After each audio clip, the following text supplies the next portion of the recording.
Hey, what's up, everybody? Long time no see. I know that. Um, it's gonna be a different kind of video today. It's more like a getting caught up sort of video. We have a lot to discuss, and I'm not really sure at this time on how I'm gonna lay out the video because I've done so much and I haven't kept you guys up to date. Well, you would know if you follow me on Instagram, kind of where I'm at on all this. But some of the stuff some of the stuff that I'm gonna tell you, you don't know yet, even if it's you follow me on Instagram. First thing we're going to discuss is the Civic. Then we'll go over the Supra, then the S2000. Then we'll figure out why this blue one is here, right there, EM1. So I am doing this with my iPhone. I guess it doesn't really matter, but I got footage scattered everywhere, so I'll do my best to try to get it all laid out. Okay, so proper introduction for this car. This is a 1996 Honda Civic. This was my first car. This was paid in full, $3,195 back in 2004. It was all stock. It's a DX model, so you just had the single cam, no vtec. Actually, when I bought it, it was not stock. It had some wheels, and it did not have a header. It had an intake, one of the ones that kind of goes up and then straight down. Tons of room all the way around it. It had one of those engines in it. This car has quite a bit of history. Just to go through it real quick, it was first engine swap was a Turbo LS vtec 1.8. Dropped the valve because I didn't upgrade the valve train, so upgrade your valve train always. After that swap, I went ahead, bought a Type R swap, full Type R with the transmission and all, and I was rocking that for a while, and then the rod went to knocking. It's unfortunate. So after that, I had that spare block laying around the sleeve B18 from actually, you know what, it goes way deeper than that. I won't get into it, but there's some pretty shady mechanics here where I live, and they don't, not really mechanics, I guess I should say machinists. Just know that the story goes deeper than that. If you're interested, just ask me. But I eventually that block that had dropped the valve, I sent that block out. It was a LS block, and it got sleeved by Golden Eagle. Came back. It was came back as an NA engine. I slapped the Type R head on it, did some other stuff, and I had a pretty decent build. It was like 223 wheel horsepower. There's a video on there. So rocked that for a while. Stock intake manifold and everything. So I bought the manifold and upgraded the valve train. Then this is where I'm at today. There's more to the story, but I'll spare you guys on that just for time. What is he doing? I think he's looking for a coolant leak. I'm not sure. I did drive that home today. He may have found it. So here's the footage on that.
Appears I had my timing wrong, so I'm just double checking that, and it looked like these gears, like it was off a tooth, or maybe they were both retarded. I'm not sure yet, but it is in time now. I'm just trying to figure out how to tighten up this this tensioner. I got this little piece of this little hook. I'm gonna try to latch onto it from down there and pull it up and tighten it. So see if it, hope it works. But we made less power than last time, which is not good, but this could be the issue right here, so hopefully that's it. I'm gonna have to tear into it again. I sort of stopped recording what was going on because we're having issues. So we tried several things, and as I mentioned earlier about the cams, we were suspecting there was something that was wrong with them, or installation wise. So brought it back home, like 2-hour drive. I gotta pull out the camshafts, of course go all the way down to that, pull out the vtec rocker shafts and lock vtec, and get my gauges installed, or my brackets and whatnot, my fixture, and get all that checked out, because I need to see where this is at. I know I had set it up, as you can see here. It might be a little bit confusing, but you know, I can read it, I guess. It's my notes. But I did have it set on Skunk 2 specs, which is right here, I believe. 31, 48. I had it pretty close, but what I did was, that was just on the intake. But what I did was, I switched timing belts, and I had marked the timing belt, and for some reason I couldn't. I was having a hard time. I guess I hadn't done it in a really long time. I was having a hard time lining up the camshaft gears where they needed to be in relation with the crank. So I think that's where my issue lies. I never did. I mean, I guess once you set it, that's it. I should have been using this timing belt the whole time, but I didn't have it, and I was trying to get it done. So I'm gonna hook up the fixtures, go at it, and then hopefully we'll find something and get this car back on the dyno, because it was a pretty good letdown. You didn't really see it, but there was a lot of 180 horsepower, 185 horsepower pulls, and that's not nearly enough. We're leaving maybe 50 horsepower or more. I'm betting more on the table for this thing. It just sounded didn't really sound weak, but it didn't really have the punch that it should have had, and torque was falling off like around, I don't know, 8,500 or so. It was kind of like a stock Type R power. In other words, it seemed like it to me. Torque was probably around 125, I think. And keep in mind, this car did make 223 to the wheels and like 150 torque, or I think. There's an old video on that.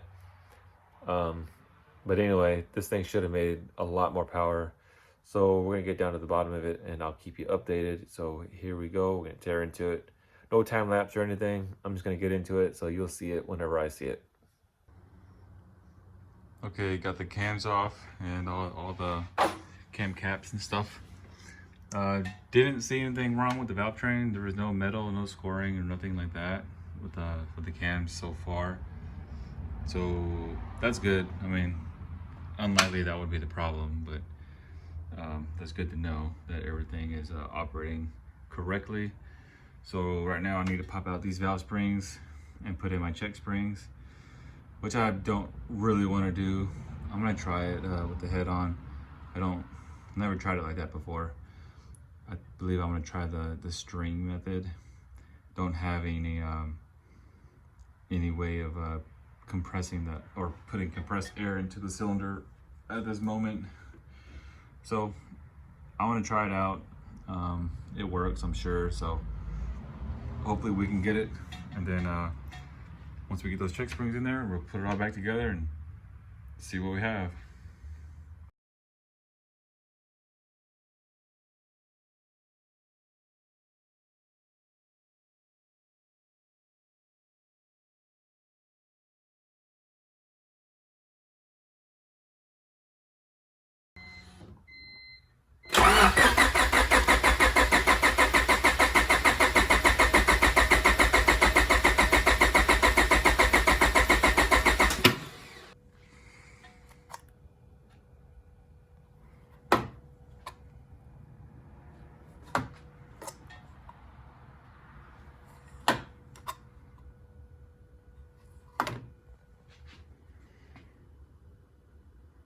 And if you're wondering why the Pro ones didn't work out, it's because when I ordered them, this engine was originally built like in 2014 or 2013, or it started in late 2013. So everything that I was researching was around 2013.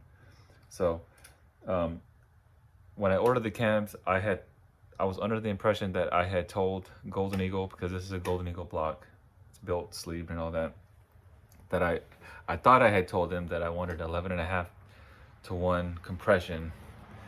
So I sort of based everything off of that. So I intended to use a spoon head gasket to further raise up the compression, but that was my fault. So what I have here is a 10.5-to-1 engine with large Pro 1 cams. So I messed up on that, and I did an online calculator, and I went from I think that it had Type R cams before. It went from like 9.6 dynamic compression ratio down to like 6 point something. So that explains the significant loss of power on the dyno, because it made around 185 with these cams dialed in and everything. I also intended to run E85. I forgot to mention that a little while ago. So converted my fuel lines to AN. Went to this radium fuel filter, and goes all the way through a flex fuel sensor, which is right down there. You can kind of see it. I was hoping I would have around 12 or so compression, 12.5, which would really help out the camshafts. So that kind of leaves me in a spot. Do I want to pull the engine out, take it apart, and put higher compression pistons in it? Or do I just go ahead and boost it?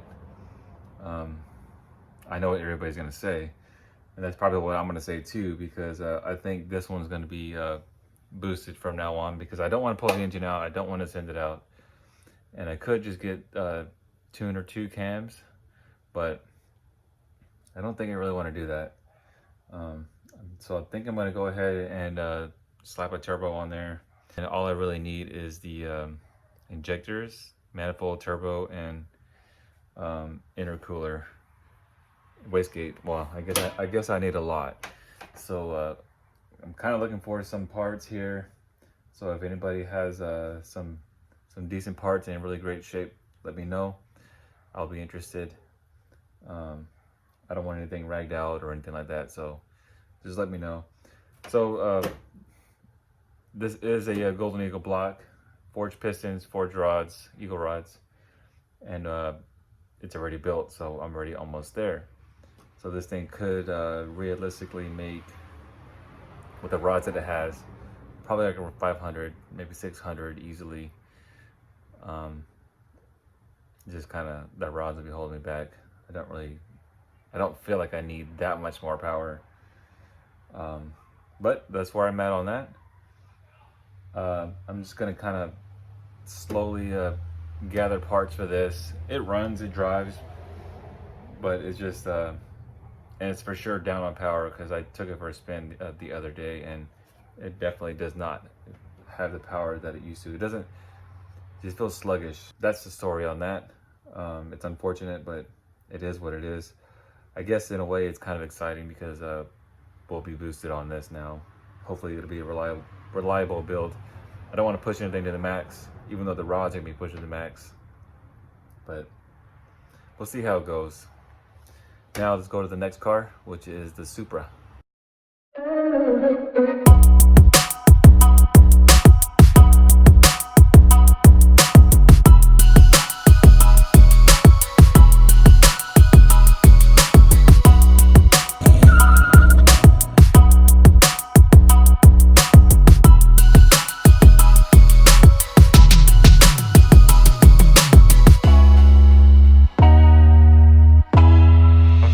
Now we are on the Supra build. This car, I think I had introduced it to you guys on another video, but in case you guys are new, this car was a 1997 Toyota Supra Turbo. Bought it from eBay auction, which was kind of scary, but hey, it worked. Car worked and everything. It's a 2JZ. So I intended to leave it somewhat stock. I was going to do basic mods and stuff like that. I guess they call it BPU. But man, it's really addicting. It's hard to keep it stock.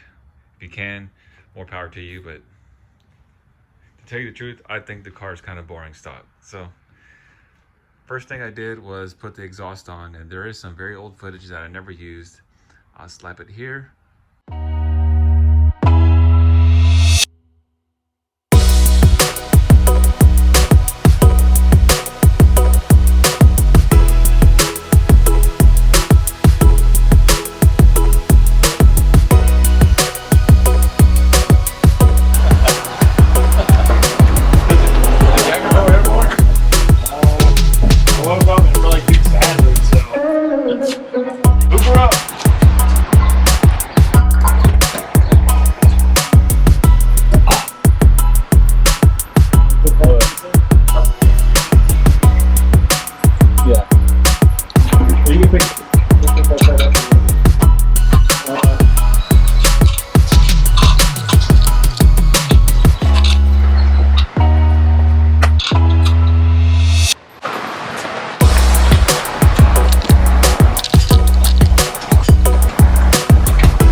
Okay, so that was the exhaust, and the next thing that I did to it was I had it like that for a while, and then Grannis Racing, they had a sale on. If you don't know Grannis Racing, he puts together he put together a kit. It's a 6-speed kit. It's dark in here, I'm aware of that. I'm just opening the hood. He put together a 6-speed swap kit, and I bought that. So this was an auto, but now you can see that it's no longer an automatic transmission. It's a 6-speed.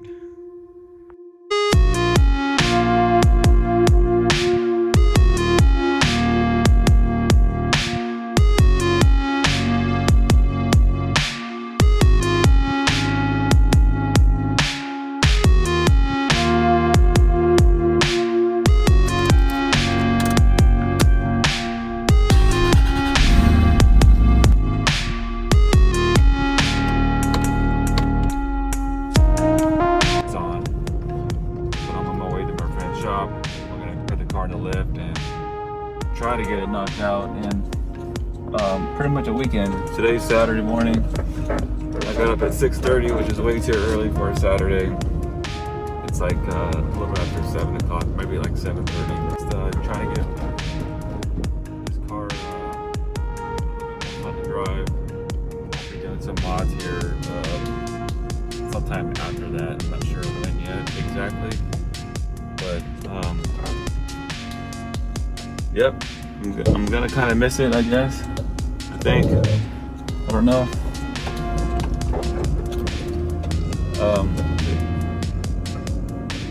But yeah, guys, it's gonna be interesting. I'm gonna kind of go through a little bit on the swap. I'm not gonna go into full detail like how to do it and whatnot. I just kind of show bits and pieces of things that we're doing because we're just so limited on time. But I got Jaime over there. He's driving the truck full of parts, kind of Fast and Furious style, except it's not going over the truck. Anyway, we're gonna go ahead and continue driving, get to the shop, and start to let it cool off and figure out what to do because we don't really have a game plan. I'm just going by Joel Grannis' video, which doesn't seem too hard.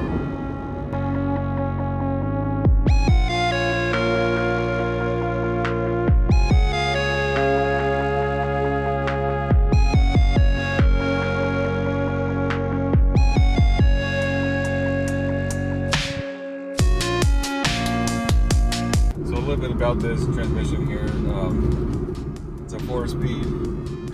It's very 90s looking. You can tell that looks like it's straight out of a Saturn. If you don't know what a Saturn is, be grateful. But this right here is the fun button. Basically takes it out of overdrive, and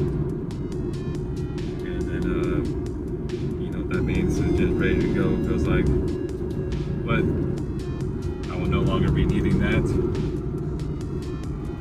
But yeah, it shifts good. Second gear is fun. First gear is fun. But it's just a little bit too wide. Well, very wide.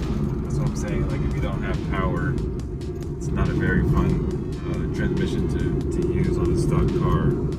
It just feels like it doesn't really bog down, but it just doesn't have the power to like really pick up into gear. Maybe it's because I'm used to the short gear ratio Hondas, I'm not sure. It's gonna be cool either way.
worked out in the weekend. So we did the swap. The transmission is it's at my work.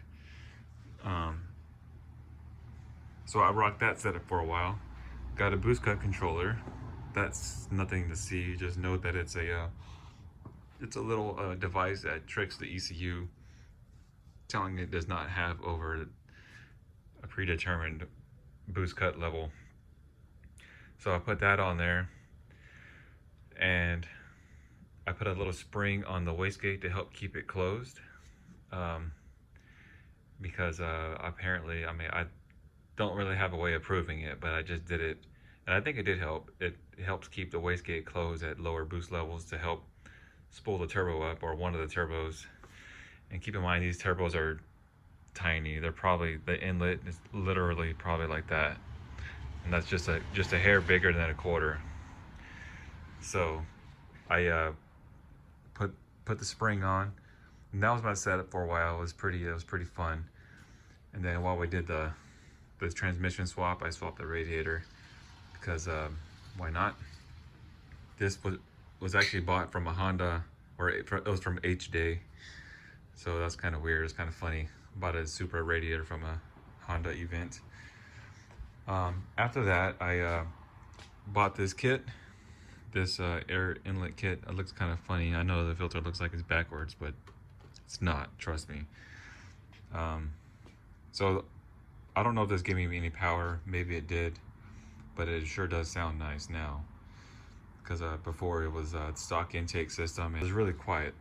So after that, they had Black Friday sales going on, and if you guys know, it's hard to resist the Black Friday sales.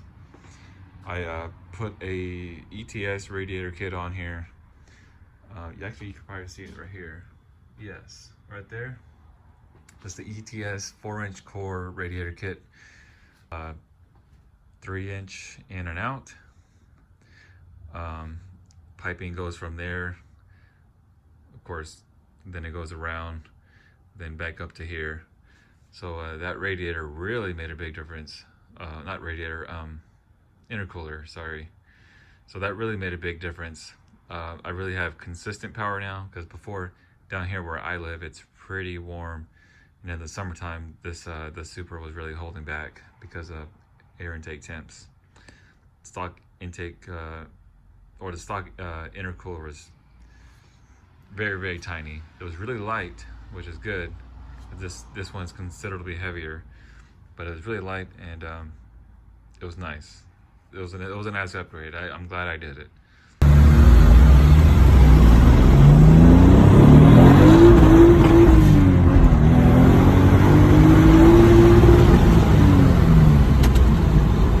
Just for spare, I actually wanted a VVTi engine, or head rather, and came across a good deal, bought the engine. Now it's just sitting here. I don't have to worry about ever trying to find one, or if something was to happen to that, I have a backup plan.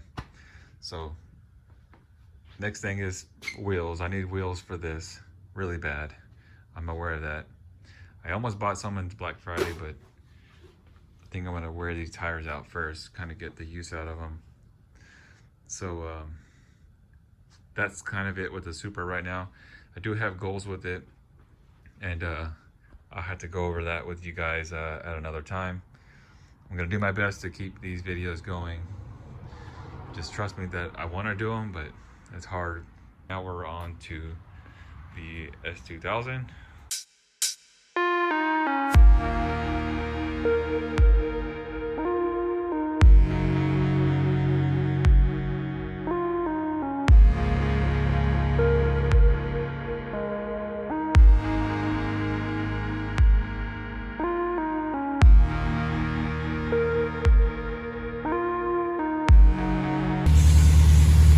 Alright guys, this is where she's been hiding at my workplace.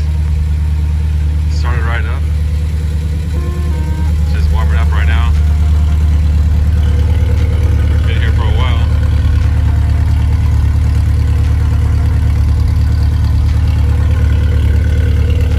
Sounds pretty good. I like the way it sounds.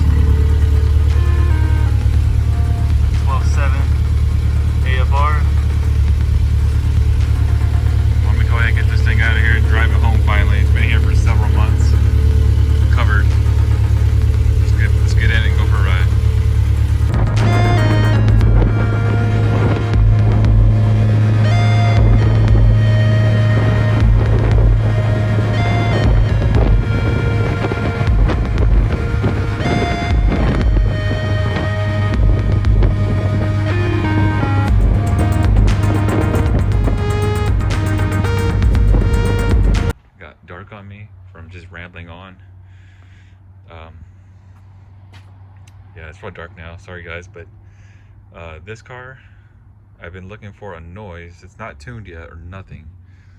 Been looking for a noise. Sounds like valve, but I've used a stethoscope and I probe anywhere in the car. You can point at it and I probe at it, trying to find that noise. And it doesn't really seem like it's coming from anywhere in particular. It's really consistent with valve train, just the way it ticks. It's not even really a tick. It sounds like it sounds weird on camera. It sounds like something's hitting something, but it's not.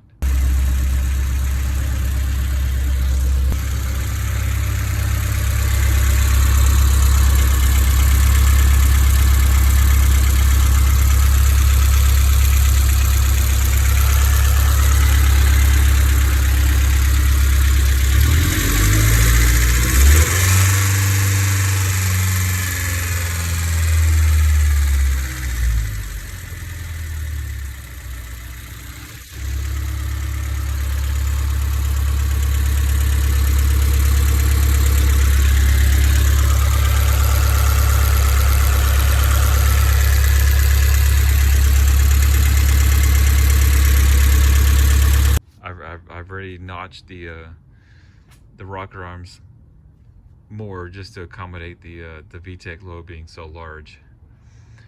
But yeah, I'm still, in my mind, I haven't released this thing 100% to let it go and go get tuned.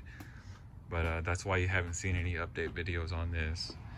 But it does sound like it is coming from the header area, which I thought it was due to high cam lift and valve slap and whatnot. Not valve slap, the valve slamming the seat. But down here where the header connects to the rest of the exhaust, you can really hear the noise. Car runs, it drives, it feels good, runs a little bit rich.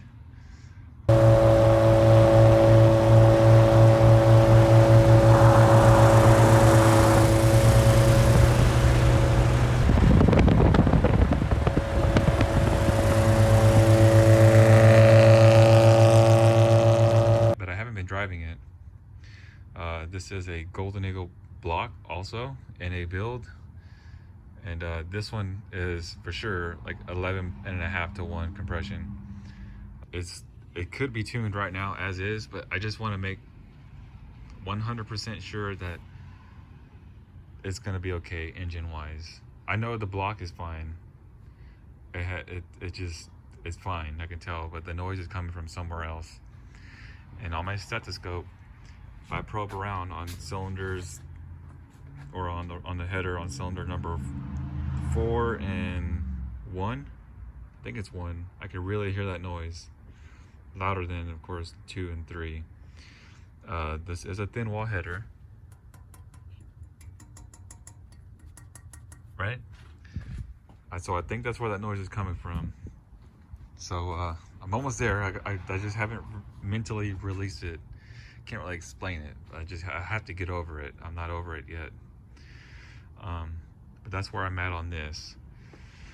And also for Black Friday on this, I bought some of Bakari. I can't even pronounce the name of the brand. Let's see, I bought some titanium lug nuts. Check these out. Really nice. I'll be putting these on later. They're really light.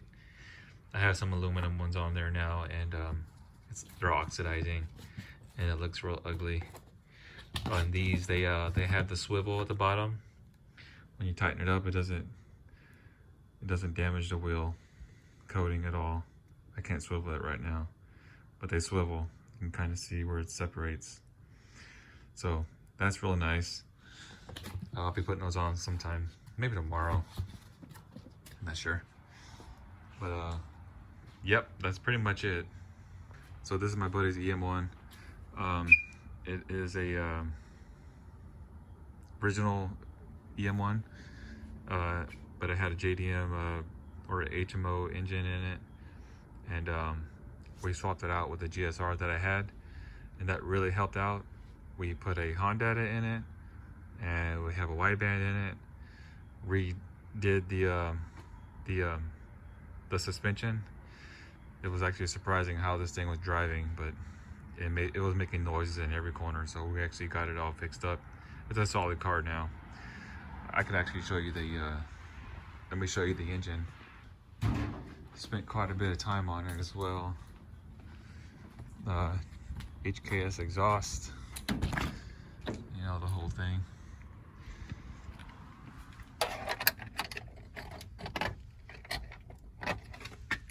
One second. It's got one of those broken trunk latches or hood latches. All right. We spent a good 4 days on this guy. He has my old intake. He's got a PLM header, GSR, like I said, JDM spec GSR, B16 transmission. We slapped the Skunk 2 Ultra Street on there. It's also tuned by SBS Performance. What else did we do to it? I mean, there's a lot. Deleted some of the stuff, and we're still kind of like a work in progress. We're trying to clean this one up, but it does pull nice, a lot better than the B16 that we pulled out. Let's try it.